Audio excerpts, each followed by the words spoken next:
Hello, hello. Good evening, everyone. Welcome to our Live with Thrive episode number 4 with Thrive Life Coaching. I am so excited to be here with you all this evening. As you may have noticed, we took a bit of a rest for a few weeks. Rest is so important, but we are back in full force with our very special guest this evening, the Mrs. Tracey Babb-Morman.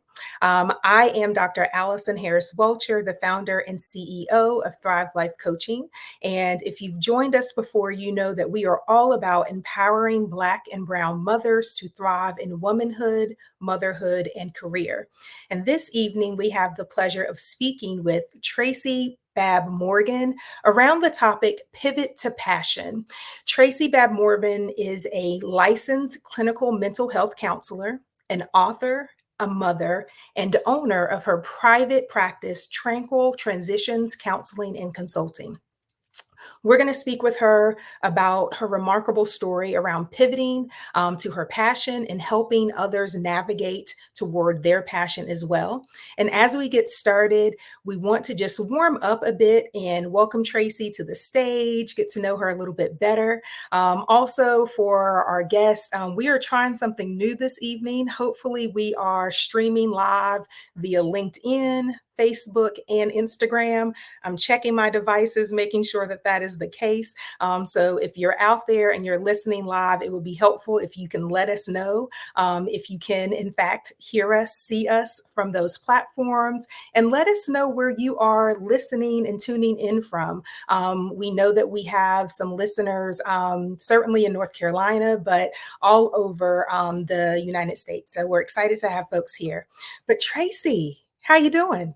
Oh, hello.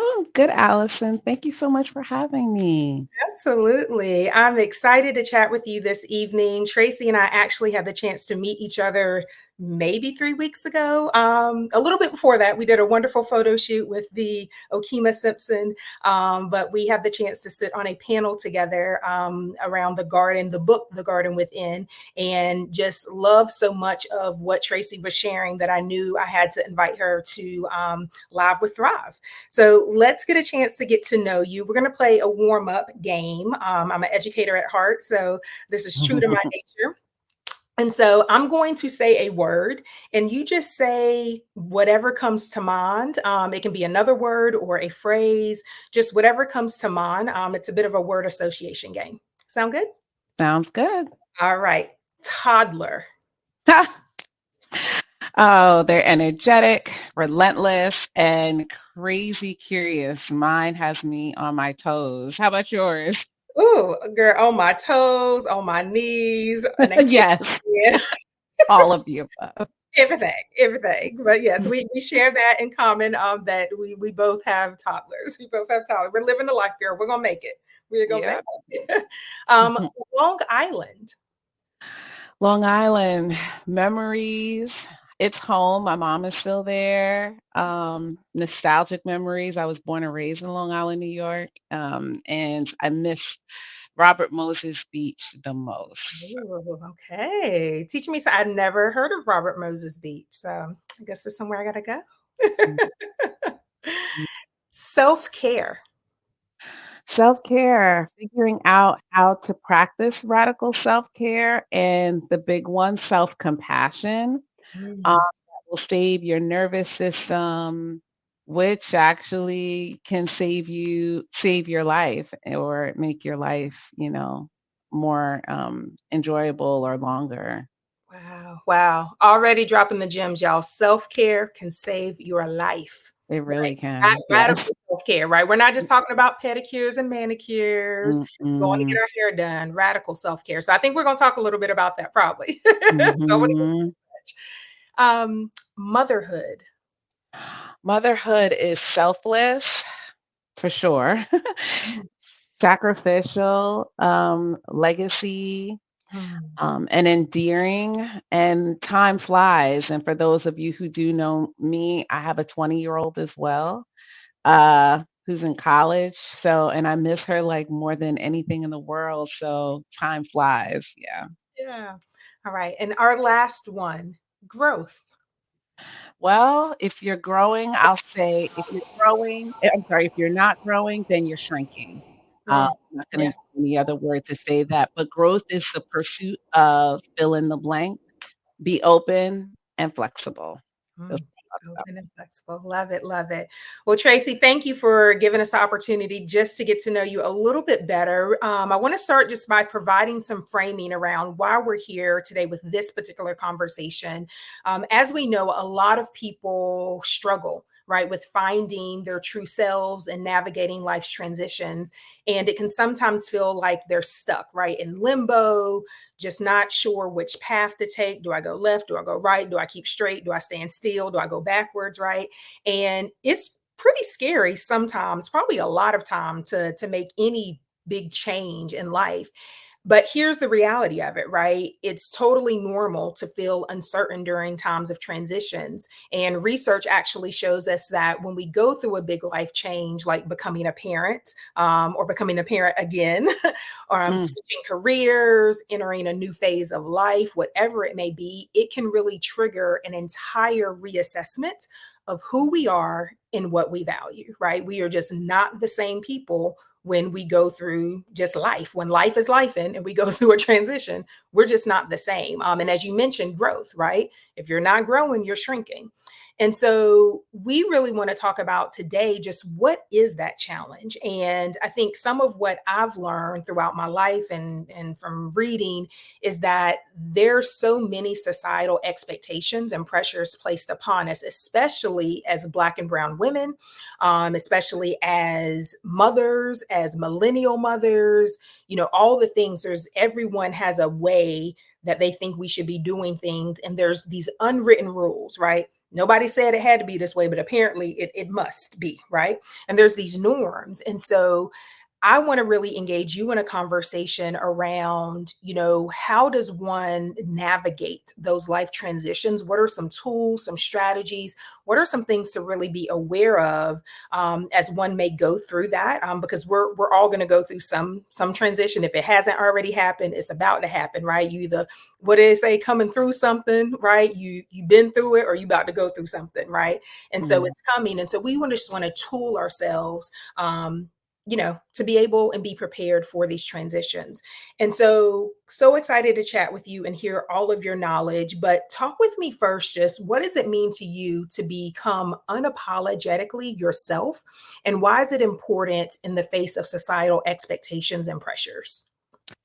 Yeah, so as we grow through life, we acclimate to the norms of our environment, both positive and negative. So our identity is intertwined in the things that we've been exposed to, much of which was chosen for you initially in the beginning in your formative years, such as religion, your family ties, etc., all the way down to generational thoughts, right? Like things that you see vibrate from your great grandmother to your grandmother to your mother Yeah. down to you, and messages that inherently have become who you are. In early adulthood, we adapt those thoughts and feelings into our behaviors and decisions. Mm, And if we don't take inventory of the values periodically, at that point and moving forward, we could find ourselves living a life based on external factors and not internal or intrinsic connections and desires. mhm, Um, and so it's important to understand what's important to you at this junction in your life, wherever you are, so that you see or experience you, and you'll know what that experience should look like. So if you fail to live in accordance with your values, mhm, mhm. oftentimes you will feel dissatisfied. For Right. example, someone who values their family very highly yet doesn't spend much time with them is unlikely to feel content. So taking the time to explore your values Right. can help to illuminate facets of life that can be over or under attended to. Right. Oh my goodness. You have just already dropped so much, right? So early in your comment, you talked about just how things that were positioned in our life, whether it be religion, um, just traditions of maybe how women, behave, particularly in a family, right? What was the matriarchal role? All of these things that really became ingrained in us. And what I hear you saying is, over time, we just become kind of automatic in those behaviors, right? A mode of opera, and then all of a sudden, a transition happens, and we're like, wait, is that really what I believe? Is that really Right. what I want to do? Right. And so tell me about some of the common barriers or fears that prevent people, especially Black and brown mothers, from really going through that process and beginning to embrace life's transitions and living authentically for themselves. Like you said, the values that they really want to exhibit. Yeah, so first think of transitions as a continuum, right? Because we go through teenage, early adulthood, mid-adulthood, midlife, sandwich generation. We have all of these different transitions that we naturally go through in development. In the continuum, you have moments of adjustments and celebrations to embrace. Mhm, As my mom would say, don't forget to stop and smell the roses, right? okay. So we have those, but we also have areas of growth or challenges. And these things that immediately come to mind when I think about barriers are both financial Mm, and mental emotional, as well as fighting to have a voice for things that bring us peace and or validation. So mm, to put that into context, 80% of head of households are led by women. I'm sorry, are led by Black and brown women. Yet 40% ish of Black women remain single. They never marry. Um, Another example, the leading group in post-secondary education attainment in the United States is Black women. So we carry within us the legacies of our ancestors, the strength of our foremothers, and the resilience of our communities. We want to take the baton and raise our life and others around us to the next level, despite the oppression and adversity that we face. But we also bear the burdens of generational trauma, mhm, taking negative experiences of those who came before us and passing down thoughts, beliefs, and behaviors into our existence, right? We mhm, have systemic oppression. Black and brown women touch every system out here. For example, the medical system, where we're dying at 400% the rate of our counterparts, right, in childbirth. mhm, Um, Also, like the education system, theoretically is placed for us to learn and uplift. Yet, Black boys and girls are being suspended at 8 and 4 times the rate of their counterparts, respectively. mhm, We have societal pressures to show up, like you mentioned, and look and behave a certain way. And then we have the weight of expectations, like as a mom, as a parent, oh, be fully present, train your kid up. Oh, no, right, but you need to get back to work because we're being economically gaslit right now with right. the cost of everything, right? There's these systemic barriers and different things in place. And as Black women, I just feel like Black and brown women, we carry a lot Yeah. of Mm. things with us. Right. Wow. Wow. I mean, that's an understatement, right? All of what you just named, right, is exactly why making a shift or going through that transition or taking a step alternative to what you've always known can be so scary, right? And Yeah. certainly we may have a yearning inside of us to do something different, to be something different. But then, Mhm. as you mentioned, there's all of that weight, right, that we're carrying. It's all of the what ifs. And oftentimes we don't even have a model for that, right? We've never even seen anyone, or the women we most respect or have lived our lives with go through these transitions and make these choices. So, talk with me about how you define a successful life transition. What does that look like? What should an individual take into consideration given how hard it is, right? Yeah. Well, to give context, I know that our society here in our country uses money and material things synonymous with success. So for me, I'm going to reshape a little bit of the meaning of success Yeah. to Yeah. be individually what you define um, to be success for that. time period in your life. As you mentioned in the beginning, you go through different time periods, and as you go through those time periods, you shift.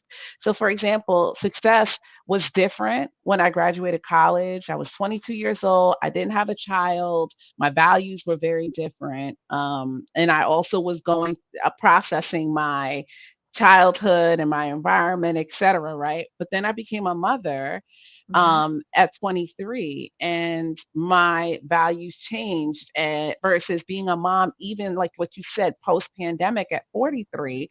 Yes. I look at the world a little different. So all of it is shaped by my own values. And when my values began to shift, I wasn't aware of it. And when I wasn't aware of it, I began to feel like this gnawing sense that things were off, and a Mm, nagging feeling like, is this how I want to live my life? And I had to answer my own question. The answer to that question is, what is success for me personally? And so it's self-defined by you. You can, create a 5-year plan for yourself, or envision. And here's the major key: you get to decide yeah, what yeah. you want your life to look like. You get to write the script, right? So you can decide in 5 years, what do I want this to look like? But do this in bite-sized pieces and say, okay, in 1 year, here's Mhm. what I see going to that 5-year plan. And then in 1 month, what am I doing just next month? Just Right. next month. What am I doing from this month to next month to get Mhm. to that overall picture for myself? And that is success, like being able to take those like baby steps, and, you know, pat yourself on the back for reaching your 1 month goal. Yeah, yeah, I love that. So much of what you just said resonated with me. This idea of, when you're going through that life transition and you're feeling something that's gnawing at you or it's just not sitting well. I often kind of described it as I didn't feel in my flow, right? It just, life was not flowing. And I'm like, something is not moving the way I need it to move, right? And that was indication, am I living in my core values, right? And what Mhm. exactly are those? But also to your point of, what is success to you? And that's, again, yet another, point of really define and going against what society says is success, what society says is normal, right? You have to define that certainly for yourself.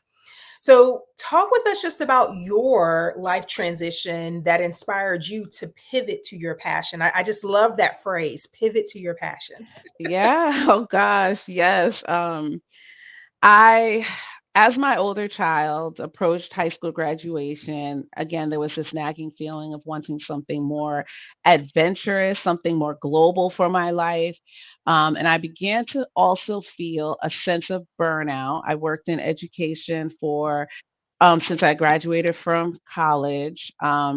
And so I tried to reconcile those feelings with small tokens of self-compassion, like travel and gardening. I joined Facebook groups. A big one that I love is Exodus for Black women who want to live abroad or take a sabbatical in their 40s, or Blacks in Portugal. So to my surprise, as I'm planning this with my husband, and we're like, let's buy an RV and, go out into the world and be fabulous. Boom, here comes a baby that we didn't know was coming.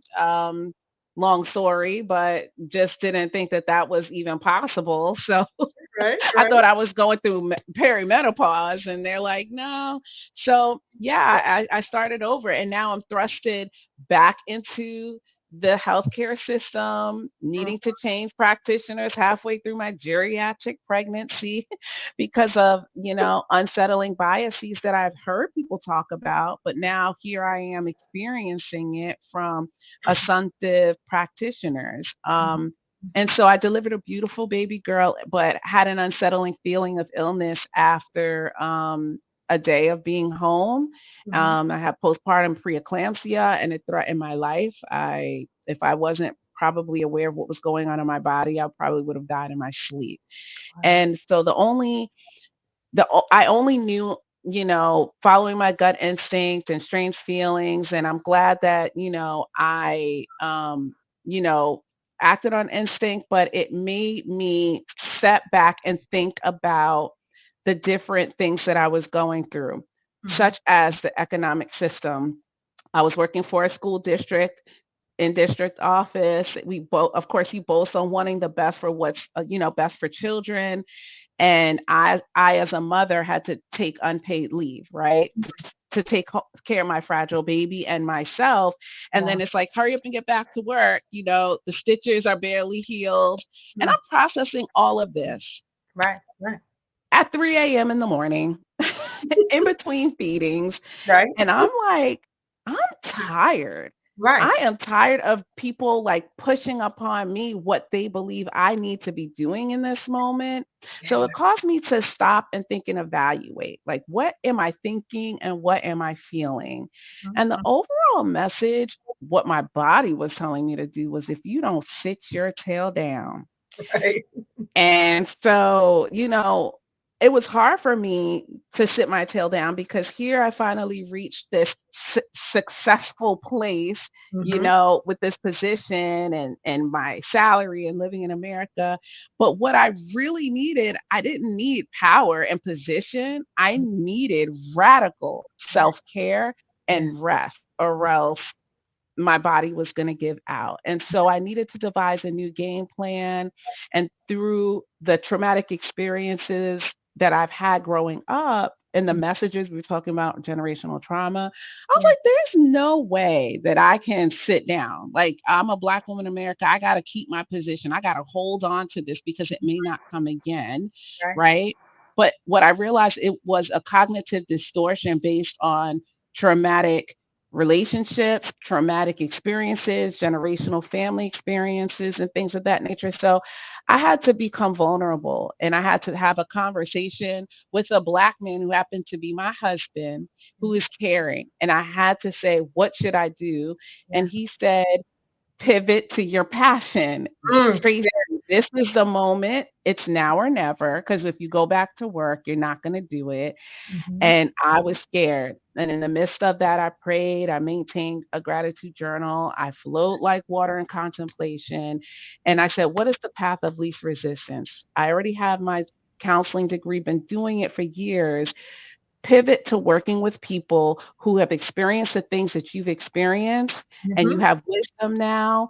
And so now I counsel, most of my caseload is Black women, but I work with everyone, but a lot of who seek me out have been Black women, Black mothers, coaching and working, with other school counselors to coach them up in creating their programs and stuff like that. It's just more meaningful. Yeah. But the only way I got to that was rest, Mhm. radical self-care, and tapping into what I'm thinking and feeling. Ooh, ooh, so good, so good. Thank you first for just sharing and being vulnerable with sharing your story. I'm sure that touched a lot of women's hearts who maybe did not realize that, there are other women out here who have gone through what they've gone through, but have really survived it and are thriving right on the other side of that experience. So thank you so much for sharing that. And no, you talked about, the way in which you got through it, through rest, radical self-care, right? I'd love to hear, how do you as a counselor support those who are working through a life transition? Yes. So first and foremost, I am thankful when people seek me out, Mhm. but they can seek anyone out. And the mission is to find or create a safe space Yeah. that is not judgmental, where Mhm. Black and Brown mothers feel heard and understood and respected. And that is critical. And that experience involves actively listening, or having someone who is actively listening to your needs, validating your emotions, and acknowledging the challenges that you encounter. And so it could be through therapy, it could be through coaching, or it could be through like a bomb a bomb best friend. Yes. um, the second thing is identifying exploring your identity and your values. So that's taking a look back at your cultural expectations, your familial dynamics, and your societal norms that influence your sense of self, but also taking into account who you are now, your values, and your authenticity. Mhm. Another thing is challenging stereotypes and stigma. Mm. So you want to be able to recognize um, and challenge biases, stereotypes, and stigmas that impact your own self esteem. So a lot of times I get women who say, I want to do this, but Black women don't do this. I want to do this, but women don't do this. Or I've never seen anyone do that. Or they said I went to that meeting and I was just too loud. How am I supposed to go up the ladder? And it's like it's important for us to redefine success and happiness based on our own values and aspirations rather than external expectations that other people have for us. There's something out there for everybody. That's right. Um, Another area is cultivating resilience and self compassion because of the work that's involved and because of what we've been through systemically. It's Mhm. important for us to recognize our strengths, our resources, and major key, our coping mechanisms. Mhm. And so that's where the practice of self care comes in, setting healthy boundaries, and prioritizing our mental and emotional well being. And then there's two more things that I do with people that I work with. One, building or helping to connect to supportive networks. So Mhm. finding communities, peer groups, organizations that work with Black mothers or Black and Brown people to share those experiences and find solidarity. For me, as a new mom, Chocolate Milk Cafe was huge for me because I was sitting at home and it wasn't about just nursing because that's what it's a lactation group for Black women, but it was also about the camaraderie of being a Black mom again, right? So finding your sense of belonging, community, so that you feel empowered and validated. And last but most certainly super important, understanding how your sympathetic nervous system works Mhm. and learning how to manage stress and develop effective coping mechanisms like mindfulness practices, relaxation techniques like soaking in Epsom salt or grounding, Mhm. and also assertive strategies so that you can create the boundaries and really advocate for what you need. So Wow. those are different ways that I help, Yeah, work with, help Black and Brown women and mothers, I love it. find it. I love Mhm. it. Such a wealth of resource and knowledge. I hope folks will come back and listen to this again, take note, identify one thing maybe that they want to try because there's just so many things and opportunities, right? There is no need at all to suffer alone, right? Which is one of the reasons why I created Thrive Life Coaching, right? So that we as women, Black and Brown mothers, could have a community, right? We just go through so much. And as you mentioned, those late nights, I can't tell you how many late nights I've had, Mm, right? You just up mm. by yourself scrolling and in your own thoughts, trying to figure out where do I go next? What do I do next? Right. And so everything you shared, so, so powerful. We're coming up on the end of our time. And so would love to just ask, a final question as we wrap up. What advice would you give to someone who is hesitant or unsure about embracing a significant life transition? They're feeling that gnawing, they're feeling the uneasiness, but they're hesitant to make that next move. What would you say? Yeah. Well, I definitely would say I know it's hard to slow down because there's fear, I think, in slowing down. We are afraid of losing something or a sense of ourself by slowing down, but I do challenge people to slow down so that they can hear the inner dialogue, hear what that inner dialogue is telling them, Mhm. find someone to either process or set goals with, or do both. And I also encourage people, Black and Brown women, mothers in particular, to find resources like a therapist, right? If you need to process all that you've been through in life, a life coach for future goals and unblocking unknown barriers. And I love what you're doing here with Thrive. That's just like exactly because people are suffering in isolation, thinking that it's just them. So find your group, find your people. And, if there's other things out there like, workbooks, journals, et cetera, that just kind of help you, get through it, and process what's going on, I think that's also helpful. The one thing I want to emphasize, Allison, is no matter what you've been through, no matter who has hurt you or harmed you, no Mhm. matter what high roads you've been on or you've taken for the sake of yourself or the team, the pen is in your hand Mm. and you get to finish writing this story of your Oof, life. I love it. Finish writing the story of your life. Wow. Yeah. I love it. I love it. Love it.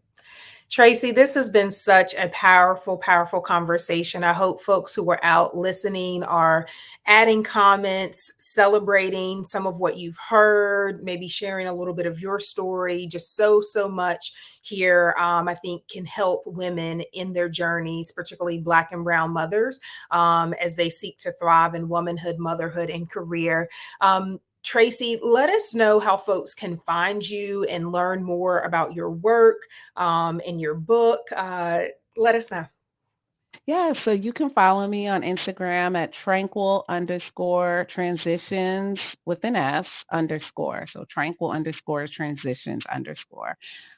You can also follow me on LinkedIn, Tracey Babb-Morman. If you would like to inquire about counseling or consulting services, you can email me at tranquiltransitionscounseling@gmail.com. Also, my website is linked on my Instagram account, so you can go there and see what services I provide.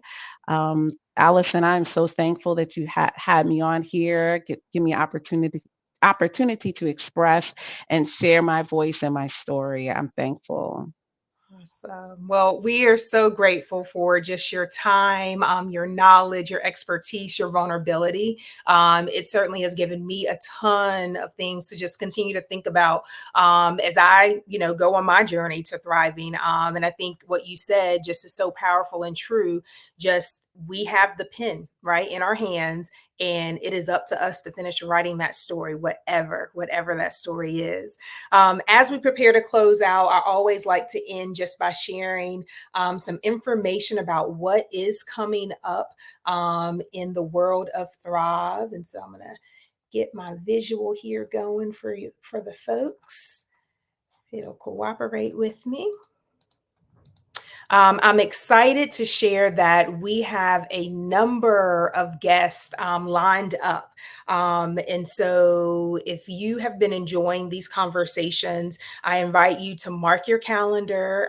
If you're anything like me, if it's not on my calendar, it doesn't happen. But go ahead and mark your calendar for Tuesdays at 8:30 to 9 p.m. So most Tuesdays will be right here live. Hopefully all my networks, platforms worked. But just to get a taste of who we have coming on, I have a social scientist lined up. I've got a virtual assistant who's going to come talk to us, a financial debt coach, a licensed clinical therapist, and a director of a higher ed DEI center. And so just amazing Black and Brown women who I want to be able to share their stories, their knowledge, their wisdom with each and every one of you in our community so that you can thrive again in womanhood, motherhood, and career. And so invite you to please stay connected. There are 3 ways that you can continue to support Thrive Life Coaching and staying in the know. Follow us on all of our socials. Share and repost with your networks. If you enjoyed this conversation, if you've got a friend who needs to hear this, because here's the plug. Your real friends know when you're going through a life transition, and your real friends will share some tools of support. And so if you know another Black or Brown mother who needs to hear this conversation tonight, we invite you to please repost and share this live. And then we invite you to subscribe to our mailing list. There will be some different tools and things that I'll be sharing just with the community so folks can continue to do their own work. And then as we close out, as always, just thank you for joining. Thank you, everyone, for your support. And we look forward to seeing you again on next Tuesday evening. Thank you again, Tracey. It's been wonderful. Bye-bye.